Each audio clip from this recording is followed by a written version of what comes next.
Well, Happy New Year, everybody. I'm glad you could make it to the meeting. I would like you to welcome Valerie Font, and she is an avid reptile and amphibian fanatic. She does a wonderful job. I've been to her house, and her animals are just well kept, and I can tell they're well loved. So, but she does a fantastic job, and the uh, hazard, not hazard. Biohazardous. Bioactive. That's the serpentarium. No. Anyway, the way that she keeps them is really pretty cool. The way that she's got these little critters that live in the bottom of these tanks that kind of recycle everything. It's pretty awesome. So I'm kind of pumped tonight. I want to learn about this thing and see what it's all about. So with that, I'm gonna turn it over to Valerie Font. Y'all welcome her. Good evening. My name is Valerie, and I'm a reptile addict. And if there was a 12-step program, I should probably go to it, but it's a little too late now, I think. I want to talk, my talk is loosely about bioactive reptile keeping, but I got to warn you in advance, this is not going to be a technical talk at all. I did absolutely no research for this talk. This is just going to be based on my experiences, mostly just from Googling stuff, looking at YouTube, and trying different things. And there are some things that I do that are a little controversial to some, to different sources of information you might find. I'm only speaking for myself and what works for me. So don't take it as I'm telling you the way to do bioactive. I want to start by talking a little bit about how I got into reptiles. I mean, growing up as a kid in Puerto Rico, I always loved the lizards and the turtles. We always had those little red-eared sliders you'd buy at the Five and Dime store, and they came in the little bowl, and they didn't even give you food with a little plastic palm tree. And we'd feed them bread and pull the wings off flies, and they'd all die. And I probably went through, 12 of those. It was kind of sad. But then at one point, when I came down to visit my mom from Wisconsin in October, and when I drove back up there, I discovered a lizard had been hitchhiking on my car in like 40-degree weather, and I discovered that later that it was one of these Mediterranean geckos. But to me at that time, it was just a lizard. And I thought, oh my gosh, what am I going to do with this thing? Oh, there's a reptile store next city over. So I went in there, and that was when I first saw all the animals that are available or were available at that time. And not knowing anything, I bought a Cuban anole to keep with the Mediterranean house gecko. So she'd have a friend from Florida, and that didn't work well. And she died. She was egg bound, and the anole got out and is living in the heating system somewhere, I suppose. But while I was at the reptile store, people saw my interest and said, "Oh, you really want a good reptile pet? You should buy a bearded dragon." And I was like, "Oh no, that would need a really big tank. I don't have room for that. I couldn't take care of that." Can you click on my folder that shows Animal House? That's the kitchen. That's, I don't even know, the bedroom. The other wall of the bedroom. The foot of the bed. That's the last one. Okay, so that's kind of what it's come to from then. So I came to Florida in 2004 and decided in 2008 that I was going to stay. And I bought a house. And for the first time, I had lived in about 50 different places before that. And I'd never been able to just have a place that was mine and do what I wanted to. And one day on a walk, I found a red-eared slider. And I was already keeping fish. Fish are really easy. They just live in a box of water with a filter and all that. I thought, oh, I'll just put this turtle in one of the tanks. Well, of course, he rapidly outgrew it. So then I found a pond on Craigslist and dug that into my yard. And then, of course, he rapidly escaped. So then I had to build a fence around it. And then people found out that I was into turtles, and people started giving me turtles that they'd find. And so as I was going online looking up what they were, I discovered the wonderful world of internet reptile sales. So then I bought some other species and was really into turtles and started putting ponds outside and filled up my yard with turtle ponds and started collecting mostly map turtle species. And then someone gave me a crested gecko, and I bought another one. And I was in Petco one day for the 20 minutes that they had gargoyle geckos, and they had gargoyles for 50% off, and they were kind of beat up and ragged looking, but I bought two, and they started breeding. And so then I had to deal with, how am I going to keep these? All right, so then this is where I started thinking about different things. Now, reptiles are wonderful pets compared to, they're much easier to keep than mammals or birds because you can basically keep them in a box. Can you go to this folder that says bioactive talk? And the first one, although I don't know if you have to go in that other way to share the. Yeah. I'll try to do these in order. So, should be a bearded dragon on the first picture. Oh, So it's pretty easy to keep reptiles. They have pretty basic needs. You can keep them in a box, in a tank, in a bin, as long as you meet their basic needs for temperature, humidity, nutrition, water, and a place to hide. You can keep them in really incredibly simple ways. Next. My baby leopard geckos, they just live in a shoebox, and their hides are toilet paper tubes. It doesn't have to be very fancy at all.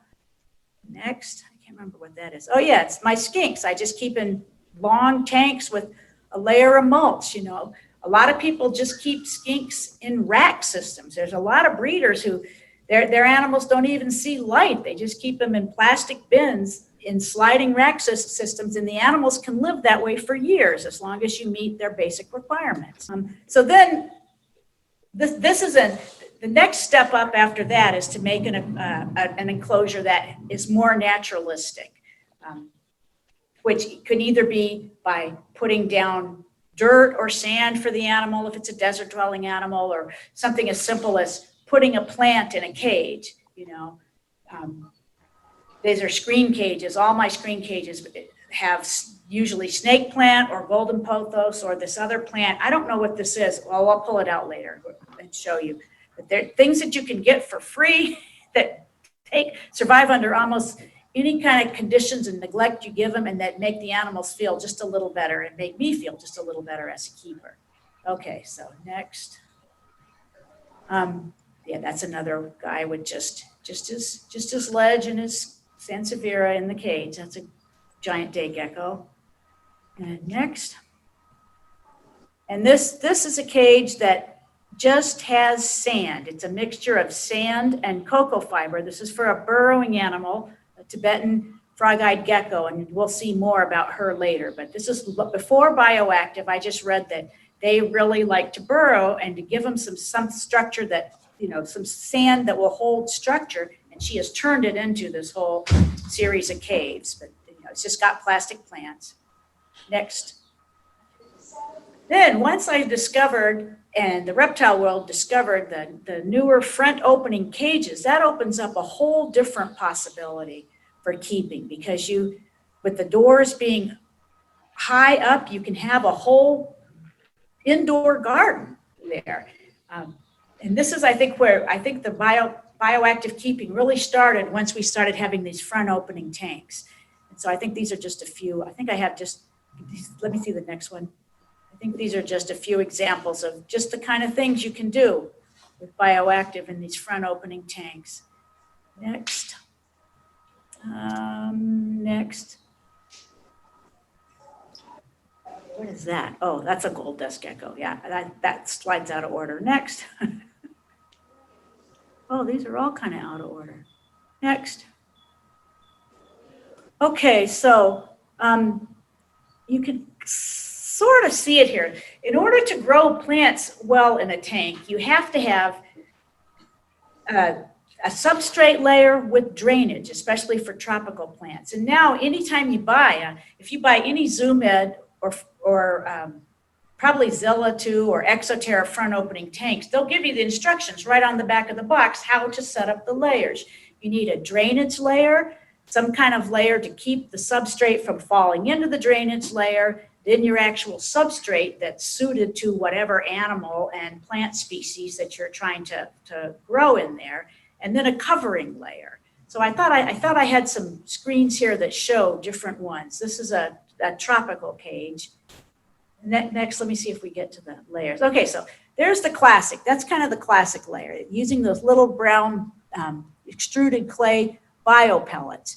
And then you can use almost anything. I mean, you can be very creative in what you use. You can buy the stuff they sell you, or you can use landscape fiber. I tend to use, on a bigger tank, I'll use the, what do you call it? The plastic milk crate, egg crate that you use for fluorescent lights. Do you guys know what I mean? I was gonna bring a piece and I didn't, but it's just Things for the crickets, like the egg crates. No, it's not cardboard, it's plastic. It's a layer, that's a layer of egg crate. I should have brought some, but never mind. You either know what it is or you don't. Or I use filter floss on some of them. Now I'm really going for the landscape cloth, but the egg crate is nice because it will keep your landscape cloth from sagging down into there. And then you make a soil mix, and there's all kinds of files available online of what to put in the soil mix. Like for tropical tanks, I tend to use a mix of organic potting soil, cocoa fiber, leaf litter, which is the actual second layer of decomposed leaves, if you can get it from a place where you know it's clean and no one has been spraying it.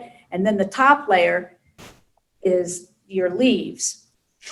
Or some people use moss, but a lot of animals have a problem with ingesting moss. So I think these next few pictures are just different things you can use, because I've had to be creative. Sometimes that the stores are out of bio balls, so I've used aquarium gravel.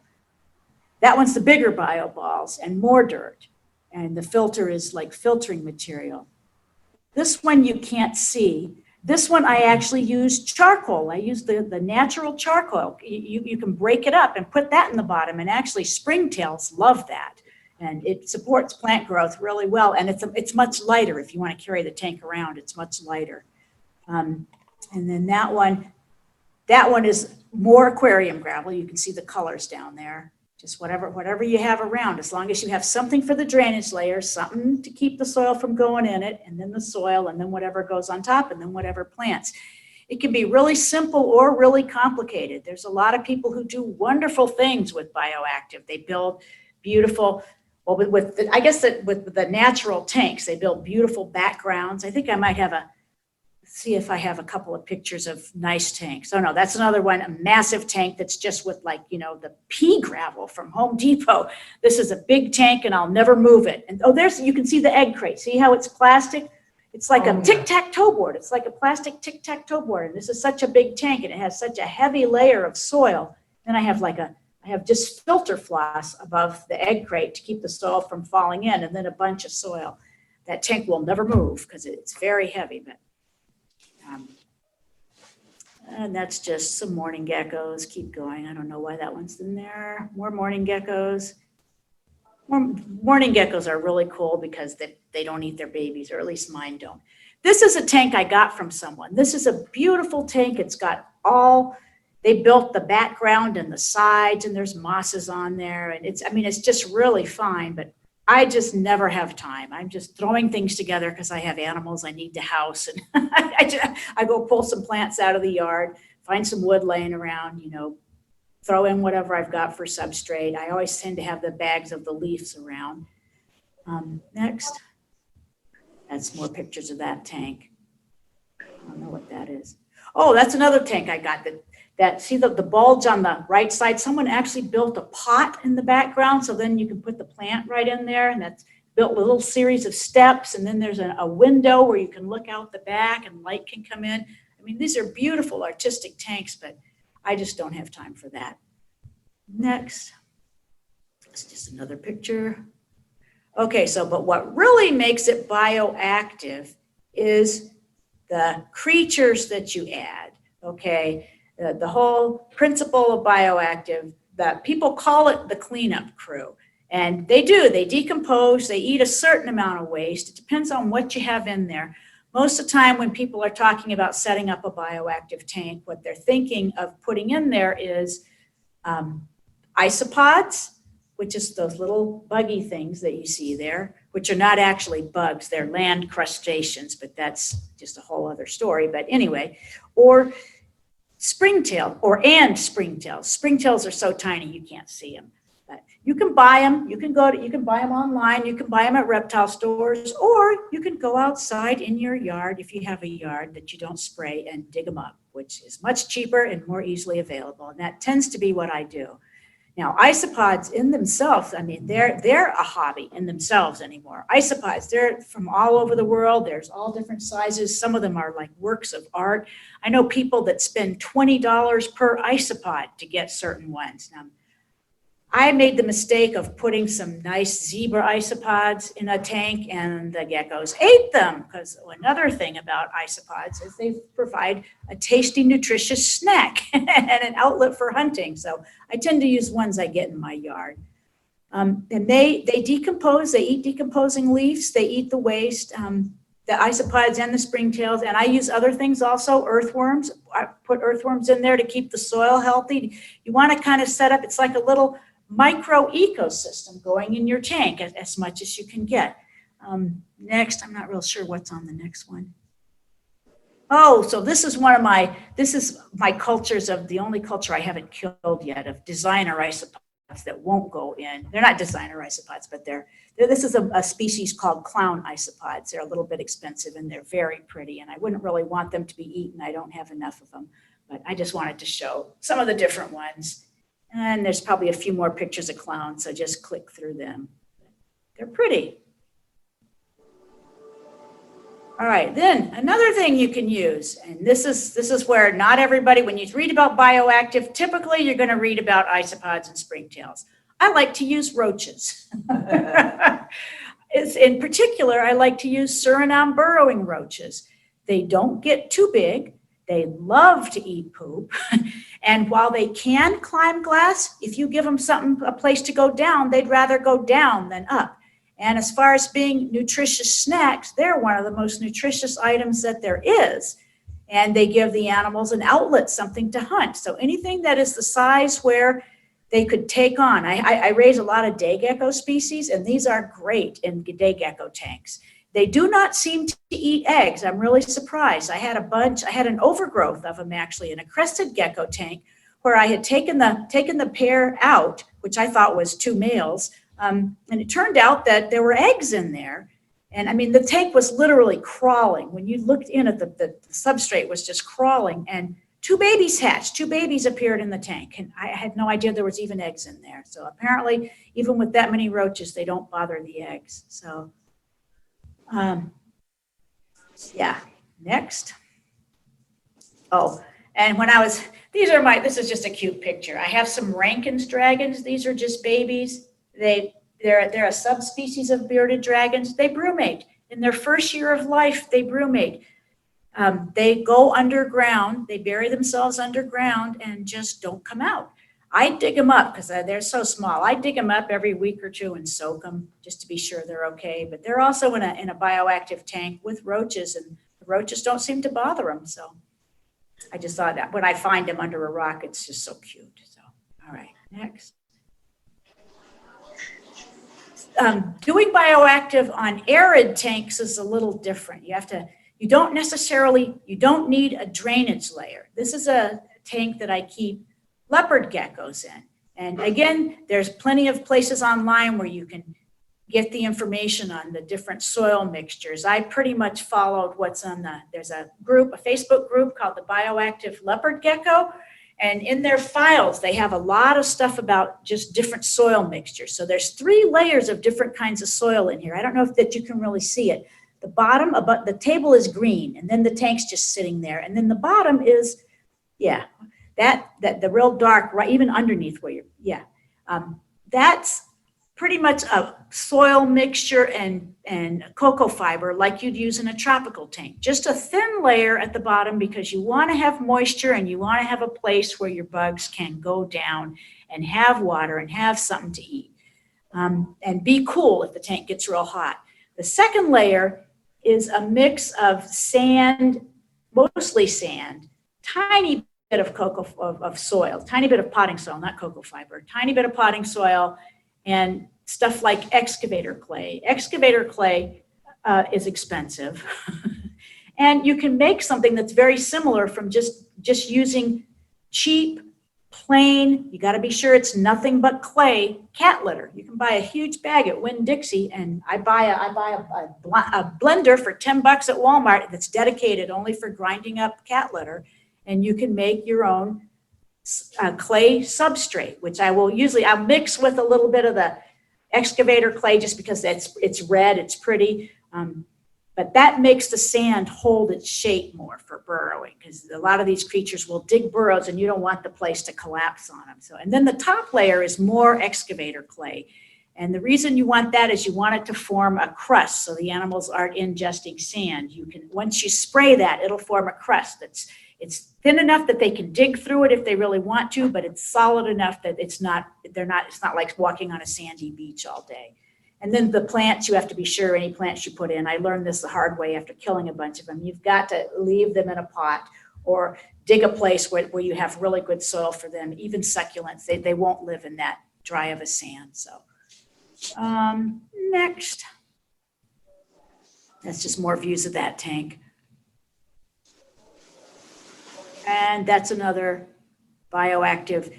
My first attempt at a bioactive bearded dragon tank. Now this is I don't think you can ever have a bioactive tank that is where the bioactivity is strong enough to handle all the waste that a bearded dragon produces, but it is much more fun for them. I use a desert species of roach for this one, and the roaches will usually be all under the bowl. And again, they're wonderful, nutritious snacks, and they will eat whatever waste they can get their hands on. And there's isopods in there and springtails too.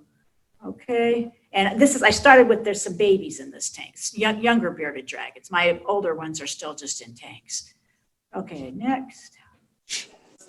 And this is isopods. The way I lifted up the water bowl to show some of the isopods, how they hang out under the water bowl generally in an arid tank, because they want to be where it's cooler and moister. And you need to feed them. You need to give them some leaves to eat. They eat the dry leaves. The piece of green there is to feed the crickets, because I make my geckos hunt their crickets. So I just dump them in there, and sometimes they don't all get eaten overnight, and I don't want them gnawing on the geckos while they're sleeping. So I always give something for the crickets to eat. Next. Yeah, more isopods and baby isopods, different ones. I actually have a couple of videos that go over this more, but I wasn't sure. I'm kind of a computer novice, and I wasn't sure whether I was going to be able to load my videos and get them to work here, but we tested and they do work. So we'll look at those more later. That's another arid tank. I didn't realize I had so many pictures of arid tanks. Next. There's the dragons. There's my 3 dragons that I'm keeping in the bioactive tank. It's like a 55-gallon, and these are just babies from last year. Next. See, there's their setup.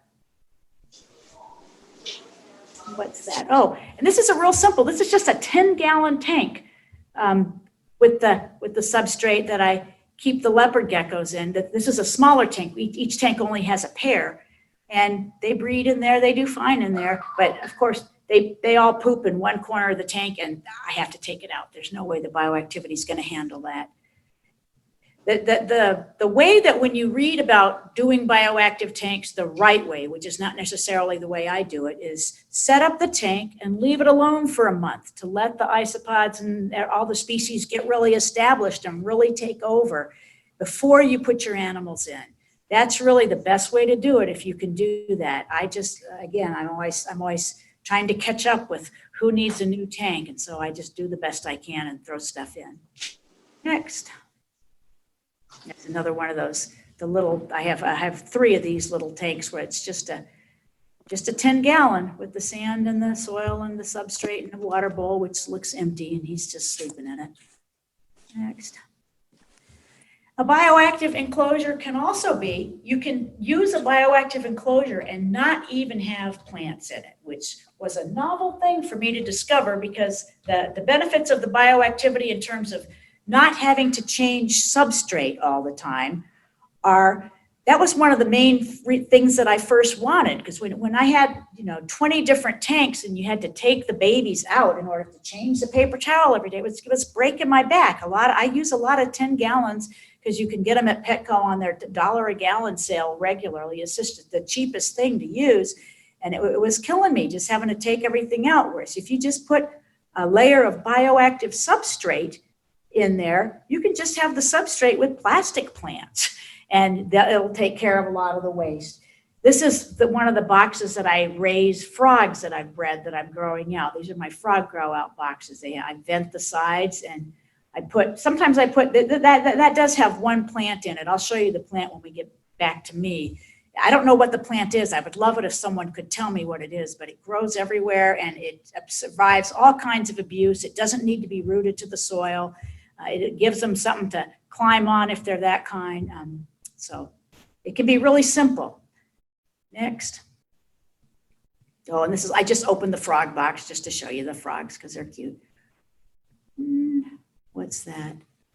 Oh, I also use this bioactive substrate in 20-gallon tanks with pieces of wood and plastic plants for leopard geckos and gargoyles. That's a gargoyle. All their tanks are bioactive. Although I've just been discovering that some isopods do seem to be eating eggs. If I go in once a month and find eggs, they're usually okay. But in that big tank that I showed you, the big 40-gallon one with the pea gravel, it's a huge tank. It's sort of behind a shelf right now. And I found about a dozen eggs that all seemed to have little holes drilled in them, and they were all dead. So I'm kind of having to rethink what kind of isopods I put in there. Not all isopods are created equal, and some are known to be more protein hungry than others, and you do have to feed them. If they don't have enough to eat, they are going to go after what's in there. I have a friend who breeds chihuahuas, which are expensive animals, and he has these chihuahuas for years. And she finally laid eggs, and he went and dug them up, and isopods just poured out of it. These were the orange isopods. Don't put orange isopods in the tank with anything that lays eggs in the ground. I think I'm only going to use the bigger isopods now in tanks with animals that the geckos that stick their eggs up, that lay up on the top of the tank, or that stick their eggs on the branches. So I'm not sure. I'm going to have to watch these tanks and see how it does, the fact that I already have all the isopods in there, whether I have to do a complete dump. Okay, next. That's more of the same, just showing that one has plastic plants and a plant. And I think we're almost done with this. Is that it? Okay. Okay, so now I can go out of there.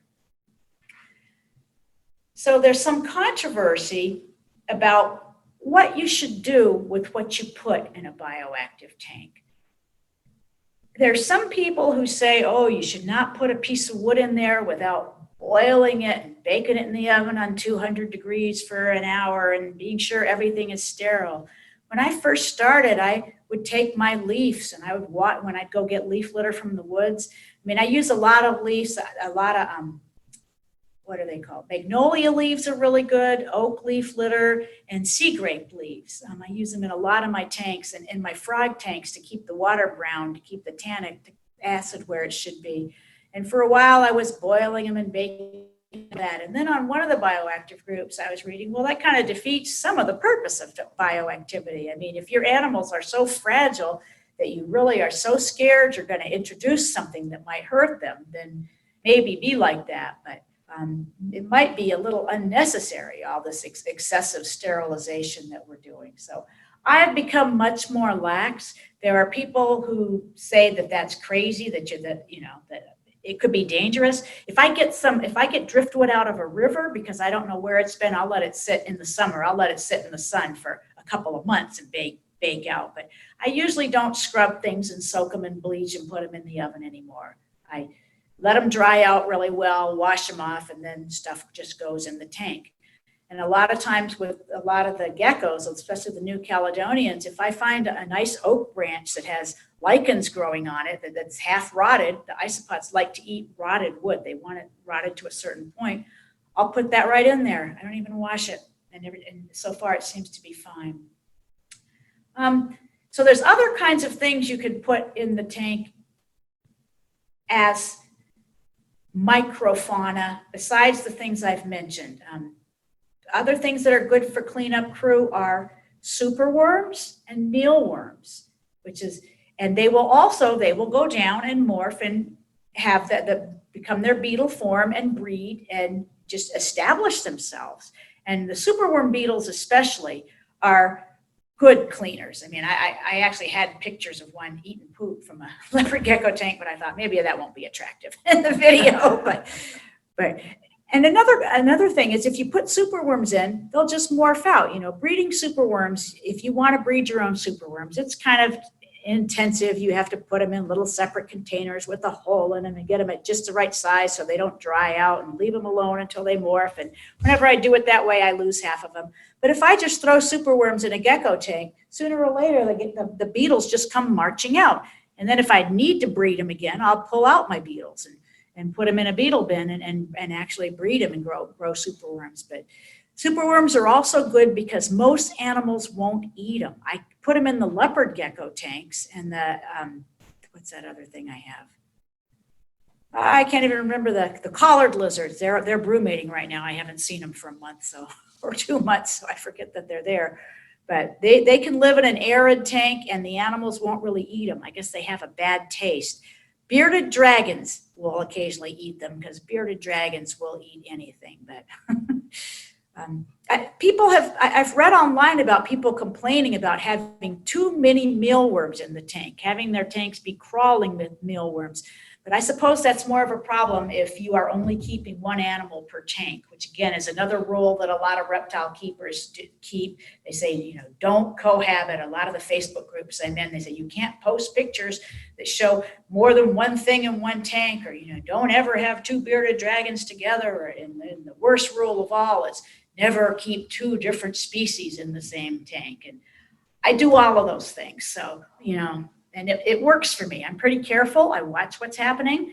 You know, if there seems to be any problems, I pull people out. So, but again, I often have too many of something, and I know what goes with what. And I put geckos in with frogs, for example. Geckos are active during the day. The frogs are active during the night. I know, but I wouldn't put them with white tree frogs because white tree frogs would try to keep anything. But I have more delicate tropical frogs. I kept day geckos with my red-eared tree frogs for a year, and there was never any problem. So other microfauna. I think I have a folder on there called microfauna. Let's see what's in there. I don't know if there's something I'm forgetting that I use. I said the roaches, the worms.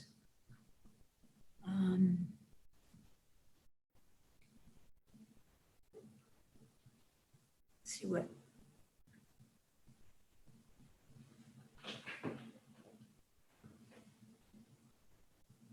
Oh, millipedes. Yes, that's right. So these are invasive millipedes, and they're all over Pinellas County. And I especially like the bumblebee ones. He's bringing it up. So different times a year, I can find these all over my yard. And I don't put them in with tanks with something I think might eat them because I suspect they're poisonous. Anything that's bright red like that, that's nature's warning that you're probably poisonous. But again, I don't know that white tree frogs would be smart enough to figure that out. But I put them in tanks with smaller geckos because they don't bother them. And especially the black and yellow ones, the bumblebees, I just think they're really pretty. They eat a lot of leaves, they eat a lot of wood. I mean, if you use these guys, you have to be feeding your tank. You can't just, when you set up a bioactive tank, you can't just set it and ignore it. It's actually a lot of work, but it's different kind of work than taking everything out and just cleaning up poop every week. It's just, so let's see what else is in there. Oh, that was a picture I found of my zebra culture before they all died. Those are the big black and white. They're beautiful. They're beautiful isopods. I'll get some more at some point. But right now, I obviously, since I let them die by benign neglect, I'm obviously, until I retire, I can't have more stuff to take care of. So I have to wait on that for a while. Next, that's the zebras. Oh, there was one on my hand. That was one that was particularly white. This was in my yard. This is an attempt at hybridization by 2 species of millipedes. And I don't think that's probably going to work, but I just thought it was funny to see that, because that is definitely not, those guys should not really be together doing what they're doing. Next. Oh yeah, greenhouse frogs. This is another somewhat unconventional thing that I do, but I love these little greenhouse frogs. They're all over Florida. They make a little chirp that sounds like crickets. They stay on the ground. They live in the substrate. They're really, really fast. It's hard to catch them. But whenever I can catch them, I put them in all my day gecko tanks. They live in the bottom. They bury themselves. They come out at night. Although, I hope I have the photo. I found one last night, actually, way up on the top of the tank, sitting on the food ledge, eating fruit flies out of the gecko mix. But they eat the isopods. I think they were part of the reason my zebras in the tank went downhill so fast, because they are voracious little eaters. But they can be really helpful. My friend Sonia, who's in the room, had a problem with a palmetto bug infestation in one of her tanks, and she added some of these frogs. Her yard is a particular bonanza for these frogs, and as she can probably comment later, they really took care of the problem. Oh, and palmetto bugs. We had to come to that. If you're going to keep bioactive in Florida, and if you're a herb keeper who has enough lizards that you don't spray roach spray in the house because you're afraid of what it might do, you will end up with palmetto bugs in your tank. The little tiny babies, it only takes 1 or 2 to get in through the cracks, and then they bury themselves down and they come up at night and they eat whatever food is left in the bowls and they grow. And to me, they're horrifying. I mean, I grow roaches. I have bins of roaches and I can handle roaches, but palmetto bugs I still have a phobia of. But I'm finally getting to the point when I find a big one in the tank, I know that for one thing, it's grown up in that tank. It did not come in big. It came in as a baby and it has grown up eating organic crested gecko food. So it is very well gut loaded. So I'll grab them and feed them to my bearded dragons or my day geckos and just try not to waste them. But that was really hard for me to get used to. I really don't like them, and there's just no way to keep them out. I've tried all kinds of things. I thought that if you used the, what do you call that earth, that diatomaceous earth, well, that only kills them as long as it's dry. But you're going to be watering that tank, and that immediately renders it worthless as a bug killer, although it is a good fertilizer. So, okay, next. What else? That's awesome. And I don't know if I have any more of them. Nope, that was all right. So I don't know how we do. How are we doing for time? Plenty of time. Plenty of time. So I think I had some videos on here that I wasn't sure I was going to be able to transfer, but I just made some videos as I was taking pictures of some of my tanks. I think they're all of the arid tanks, because it's easier to see stuff in the arid tanks. Plus, the animals that I have in arid tanks aren't as likely to jump out and run away. It's mostly my day geckos that are in a lot of the bioactive tanks, and they're very fast, and there's always somebody loose in my house, and I didn't want to risk any more. So, but see if we can do them in order. This is an example of a tank that's bioactive, not very naturalistic. This does not have any drainage layer because I'm not really too concerned about the plants. I'm just using that one plant that lives under almost any conditions, and whenever it dies, I can always replace it. This tank has a pair of crested geckos in it that are breeders, and I want to keep it easy to get their eggs. So let me take out this piece of wood so I can show you what I mean.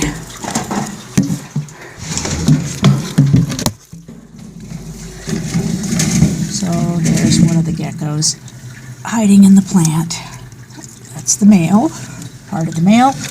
And so when you get into the substrate, you can see all the little isopods lying around. So this is a mix of sand and pot topsoil and cocoa fiber with leaf litter on top. I just want to be able to, if there's any eggs, to keep them moist and to feed the isopods and to be able to easily find the eggs without having to mess with a lot of plant roots. I'm not really doing an egg search right now. I just wanted to show you how it is full of isopods. So they eat the decaying leaf matter, and apparently the species I have in here don't eat the eggs. Okay, so there's the male, and over here, underneath here, is the female. And I just checked for eggs and didn't see any, but one of the advantages of this plant that I wanted to show you is that it stays alive in there without really attaching to the soil very much. So it's really easy to just pick it up, stick it down there, and check for eggs. There were not any eggs in there. So, and mostly what else I found in there for bugs was Suriname roaches, which provide very tasty snacks for these guys. This is another tank for crested gecko. I keep absolutely no plants in because I have to use these wood lids like this because the cats jump on top of these tanks. They have a screen that you can't really see. There, you can see on the one I took off. I took the geckos out of this tank to look for eggs, and sure enough, I just found a clutch. And let me see if you can see, it's so dark here. See all the little isopods running around in there? And there's also Suriname roaches. But this one is just a purely bioactive, moist substrate. I never have to clean any kind of poop out of the substrate. Of course, they poop all over the walls, and you still have to wipe that down. I've pulled all the plastic plants and sticks out of here so that I could look for eggs. And I put the geckos in another tank because it was one male and two females in this tank. So anyway, that's an example of bioactive with absolutely no living plants. This is a night shot of my bioactive leopard tank. As an arid setup, it doesn't have the drainage layer and the separation. It just has 3 different types of soil mixes. The bottom is a moist mix so that the isopods and stuff have places to go and not dry out. Then there's a mix that's mostly sand along with a little bit of cocoa fiber, and then the top mix is a mix of sand and clay, which there's various ways to make. You can buy the expensive stuff, or you can grind up pure unscented clay cat litter in a blender. I kind of did a mix of both. And there's rocks, lots and lots of stacked rocks. It's hard to see because of the reflections. But the rocks are stacked up all the way from the bottom, so there's like 5 or 6 layers of stacked rocks with little caves in between, so there's plenty of room for geckos to hide. The tank is 2 foot by 2 foot wide. It's a square, a big square. And most of the time you can find the isopods and the roaches under the water bowl. I don't think I'm strong enough to lift that big bowl and film to see what's down there. Jeez. Nope, I can't do it. Anyway, I mostly set this tank up for these guys to have more fun. There's buried PVC. They've kicked off a lot of the soil that I had over it, but the use of the clay, when you moisten it a little bit, it makes it pretty solid, makes like a crust, so they're not ingesting sand, which is one of the things that people are afraid of with keeping animals on substrate, especially if you just let the insects in there so they can hunt them. Now I don't have a high enough level of bioactivity to actually take care of all the waste, but leopard geckos all pretty much choose a corner to go to the bathroom in. They go to the bathroom right there in the front corner, and I do find the isopods eating that, but I periodically have to take it out. I didn't follow the advice to set up a tank and leave it alone for a month to let the isopods breed before putting the animals in, because I needed the tank immediately. Anyway, this is just for fun. I'm going to put the crickets in because these guys are so funny. Here. And geckos should start to emerge from everywhere. And the most fun bioactivity with this tank has been how it encourages breeding. One time I picked up the water bowl and found 2 little babies under there hiding. and I found them in the skulls. They just appear, and the parents don't bother them. And I try to catch them, which sometimes is hard because they can get way back in those multiple layers under all those rocks there where they've dug it out all the way down to the bottom of the tank. The substrate's probably 3 to 4 inches thick. There's 5 of them in here, and they usually all come out once the food comes out, but I don't know that today we're gonna see them all. Anyway, I just love these guys. They're so pretty. Everybody says, oh, that's just a common, not a very interesting animal. It's just the first pet, but I just think they're fantastic. They're like little cats in lizard skin. Here I lifted the leopard gecko water bowl on leaves so that when I pick it up I don't have to wash all that sand off it. And a second ago I exposed a bunch of isopods, but they might have run off. Yeah, now there's 2 kinds in here. The roly-poly ones, that one I'm focusing on, they seem to do better in the arid setup than the little blue ones, although I guess it looks like the little blue ones are breeding. There's babies.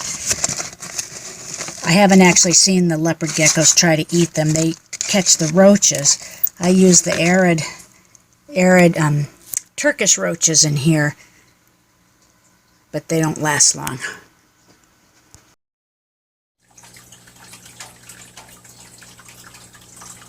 One thing about a nice bioactive tank is that sometimes you can't ever see the animals that are in them. This morning the glass frog is still on the glass of his or her tank. I just hadn't seen him for a while. Sometimes I'm not sure he's even still alive. But there he is. This tank was not built by me. I don't do the backgrounds. I never have enough time. It's a beautiful tank. And apparently the frog likes it. But I need to put some fruit flies in pretty soon, but I don't dare touch it while he's on the door because he's tiny and fast.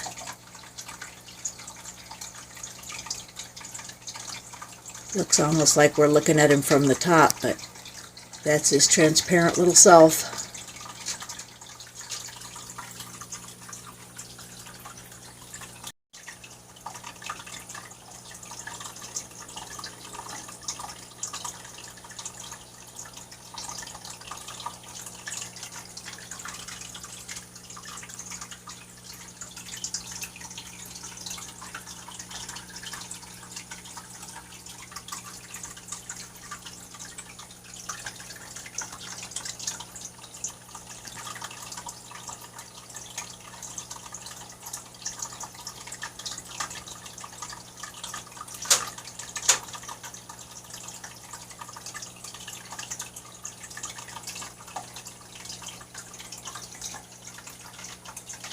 Yeah, let's show some animals, sure.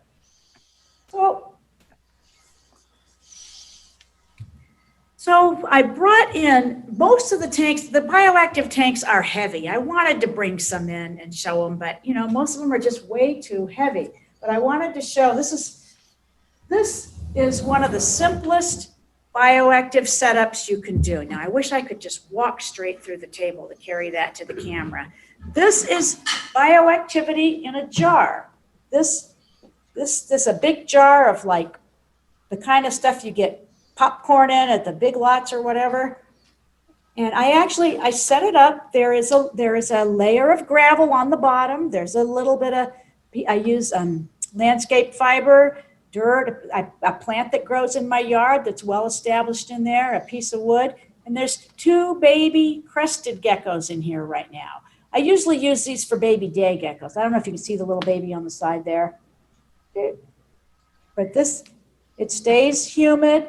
I put in a little bit of crested gecko food and then a bunch of fruit flies. And there's a vent on top with also some mesh to keep fruit flies from being able to get out. It's 2 layers because otherwise fruit flies will go right through that vent. and that keeps the humidity in, and these guys do fine. I don't know where the other one is. This happens to be, it's the only one I had inhabited right now, but it's one of the jars where I really couldn't get the label glue off completely, so it's real cloudy. But anyway, this is an example of how simple and easy a bioactive enclosure can be.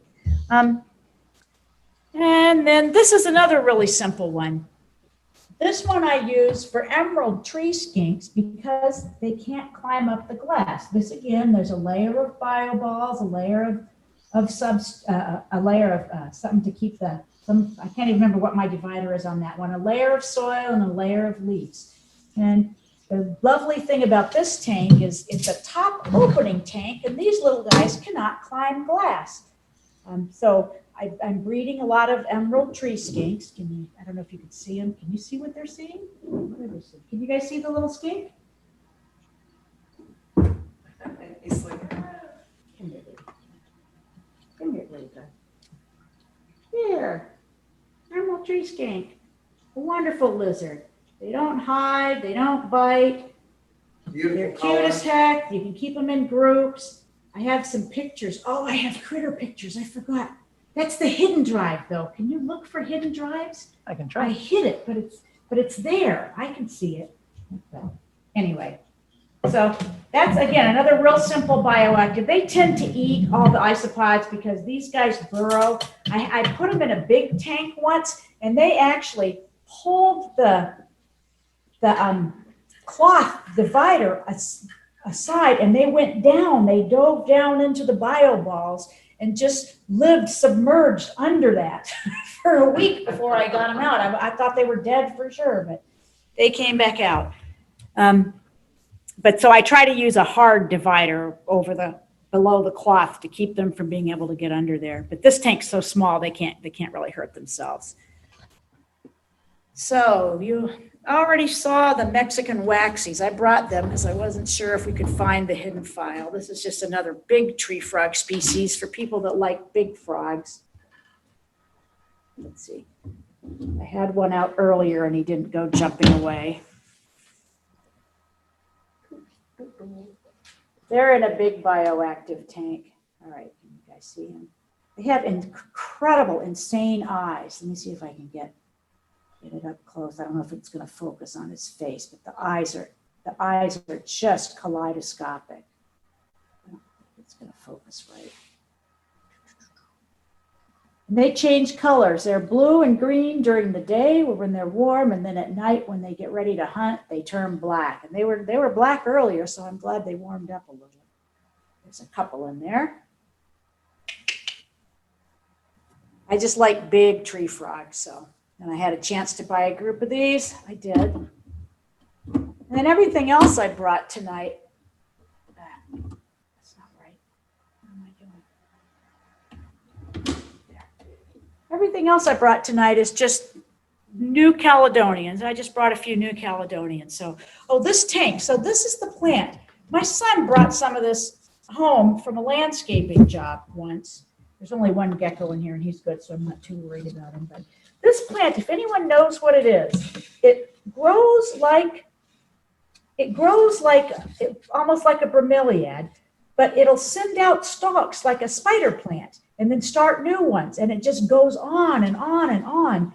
You can grow it without even having its roots in the soil. I mean, this tank I've left alone for a while, so it actually has rooted. But here you can see how it's just growing off. It's sending out shoots with new ones coming. If anyone knows what that is, this is one of the best things. If you want to keep planted tanks and you don't have a lot of money and don't want to spend a lot of time figuring out plants, this thing is incredible. It can be tiny. It gets huge out in the yard.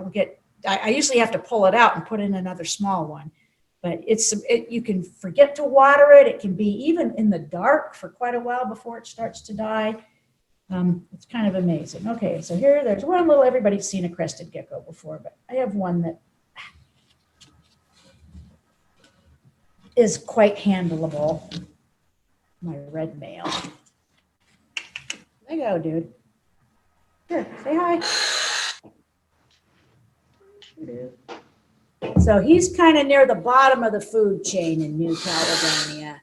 He's not the bottom of the food chain, but crested geckos are very near the bottom.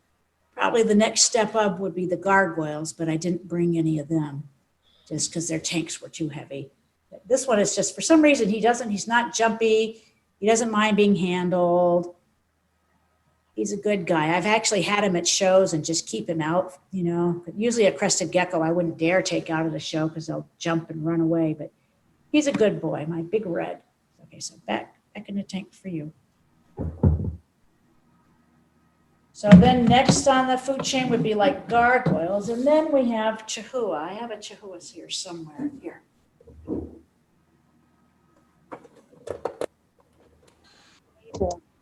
Starting to get into your pricier geckos, but they're so beautiful. Come here. I got this girl at Daytona Reptile Expo 2 years ago. And she's just starting to pop all her colors. And I have a male and a couple of females. Actually, I have 2 males and 2 females, but I'm keeping them separate until the girls get much bigger because they're very difficult to breed.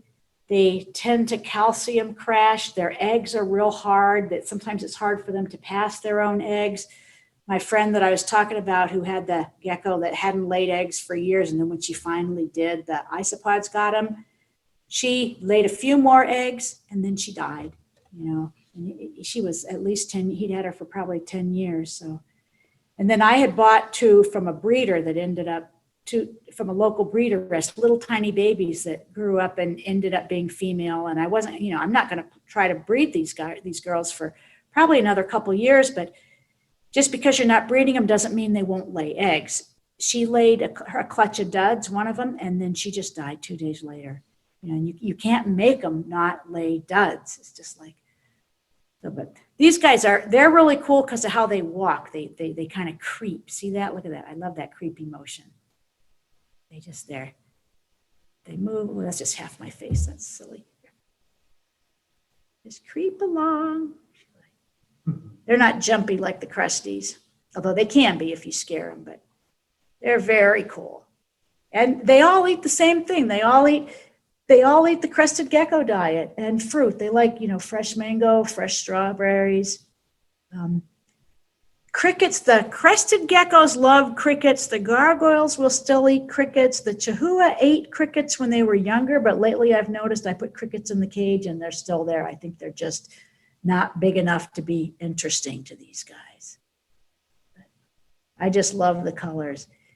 You know, when I look at that animal, I think that's an animal that I would notice because it's so pretty. But actually, I have looked in the tank and thought, oh my God, where is she? She got out. How did that happen? And I'm looking right at her because I have this is where I use a lot of oak branches covered with lichens. And when they're on a branch like that, they just blend right in. I mean, this is cryptic coloration for them. It's not trying to be showy. It's how they hide in the wild. And it happens all the time. I think I've lost a gecko and I'm looking right at it because it's just so well concealed. There she is, creeping very slowly. I just love that creep. Like they really have to think about, do they want to move or not? Doo-doo.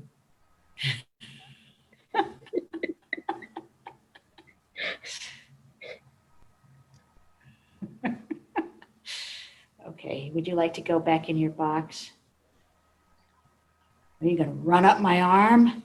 Better run a little faster. Oh, she can move when she wants to. Okay, here we go. Back in here.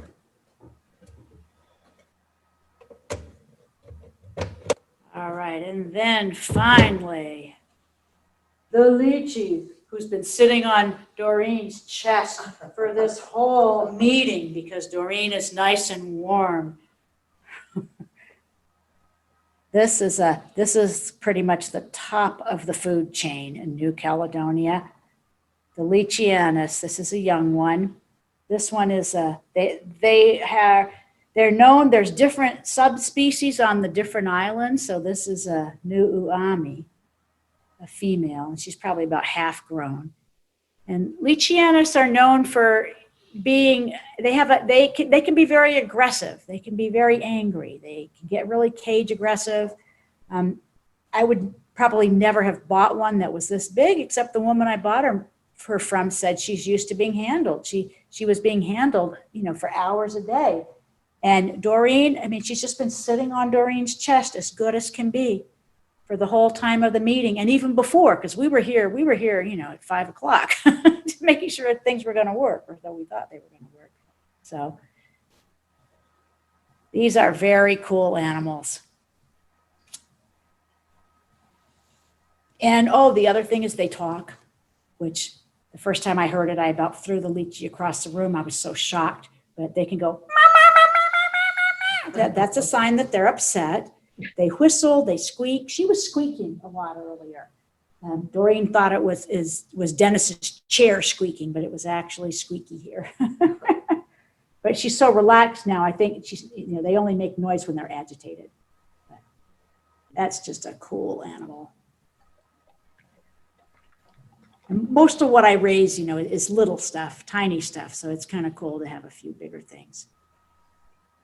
Okay, back to the cage, or you want to hold her some more? Are you done? With her, yeah. I'll hold her for a while. She's so nice. She's so warm. Oh, I know. Yeah, I mean, she was so cold when I took her out of the cage.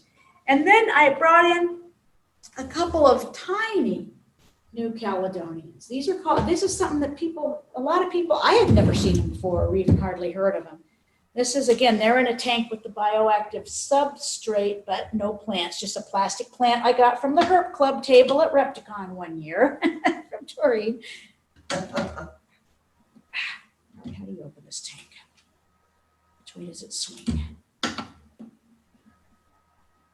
These little guys, they're commonly called chameleon geckos. And again, I bought babies and ended up with a pair and recently found a couple eggs.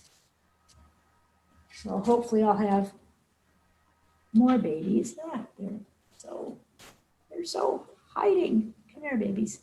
They're quite small. Come here.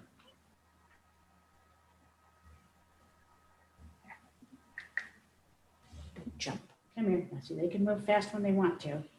Look at the thickness of that tail. I mean, that tail is incredibly thick. Last night, one of them was so funny. One of them leapt from one branch to another, but as he leapt, the tail wrapped around the branch and held himself back. And so all his legs were going fast, like he was trying to get loose, and he didn't realize he was holding himself back with his tail. It was so funny. Of course, you never do that when you have a camera. All right, I don't know. As long as the other one hasn't gotten out. Come here. Nope. Where'd you go?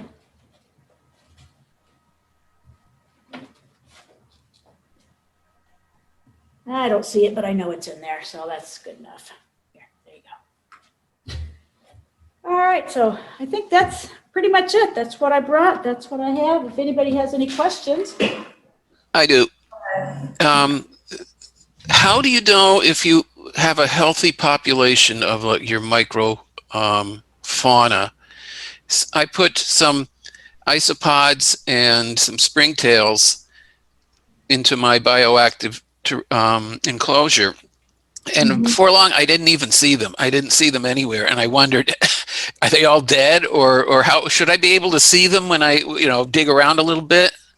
You saw on those videos when I was go up. Yeah, if they were in there, you should be able to see them. Now, is this a day gecko enclosure? It was. I had real problems though. The day geckos seemed to like it, and then they just got very sick. They wouldn't even climb on the glass. They were down on the ground.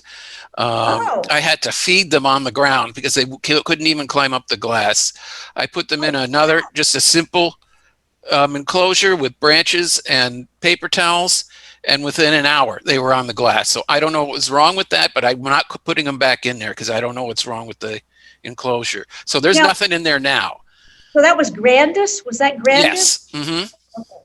That's funny. Yeah, I keep all my Grandis in screen cages, just with a potted plant, just because I'm jealous of my bioactive. I keep the other smaller species of day gecko, but that's interesting. I Yeah. wonder. Yeah, I it wonder was what it was this was. weird. I asked a lot of people trying to get some insight into what possibly could be wrong, and I got the same questions, diet, shedding, none of which really applied because they both started doing this. I had them in there for, let's say, 3 months, and they were great. They loved it. They Uh-huh. both started doing this at the same time. My other day gecko species do fine in bioactive. So Yeah, I don't know if it has anything specifically to do with the fact that it's bioactive. Only thing I could consider was possible was there's something in the tap water that prevented them from sticking to the glass after, and it sort of built up on there or something. I don't really want to risk putting them back in there though after having cleaned it off. I also put springtails in there, and I don't see them either. yeah, you won't see springtails. Yeah. You never. I mean, I just know they're in there. I mean, as long as they have. I usually put some charcoal pieces in the soil because the springtails really like that. But yeah, no, you would think you would see something if there were still isopods in there. Okay. I would say, just get some out of your yard, don't you? Go look under a pot. Oh yeah. Yeah, I'm sure there's some out there. And those Florida blue ones, they do great. Does anybody else keep bioactive besides Sonia? I know Sonia does. Or Sonia, you want to tell the story about the roaches? Great. Come on, Sonia. It's fun to tell a story about the roaches. You mean the greenhouse frogs? Yeah. Yeah, how Um, many did you put in there? Was it your Cuban false chameleon cage? Which cage? Yeah, because they're diurnal, so they're up during the day, so they weren't eating anything that was roach that was in there. Because So roaches then I saw some little baby roaches running around on the substrate. I'm like, oh no, I got to take care of this. So I went outside and caught a bunch of greenhouse frogs and threw them in there. And within like 4 or 5 days, you didn't see when I'd go and mist the cage in the evening, you would see like little tiny, and I'm like, oh no, that's not going to happen. I remember you were talking about that for a while. I was like, oh no, that I can't have that. You would see all this, little running around motion on the ground there. I'm like, no, not those. So I went through in the greenhouse frogs and they were gone. Look. Oh, my hat. Bring me my hat. I have COVID hair. Bring me my hat. Yeah, Dennis said, do you see Sonia? I have her hat from, how long has that been since we had a meeting? I don't get my hair cut because I don't want to catch COVID. Now, I wondered, have the Cuban false chameleons eaten the greenhouse frogs? Do you ever still see greenhouse frogs? Yeah, if I dig, they dig down. Okay. So I see greenhouse frogs, but I bet you they've eaten a few because I don't see as many as, I put like 7 or 8 in there at one time. So I'm sure they probably some. So. Oh, another cool thing about greenhouse frogs that I forgot to mention is they do not have a tadpole stage. They will lay their eggs in a moist spot in your tank, and the little tiny frogs will just grow right in the egg. And when they come out, it's already a frog. And I have seen at night, I go in and I will see little tiny frogs sitting on the edge of the water bowl. So I know they're breeding in my tank. So, which is very cool that they do it that way. That's probably why they're so, invasive and you find them everywhere because they don't need a tadpole stage. Yeah. There's not a lot of frogs that are like that. Is that it for everybody? No more questions? Well, thank you, Miss Valerie. All right. Thank you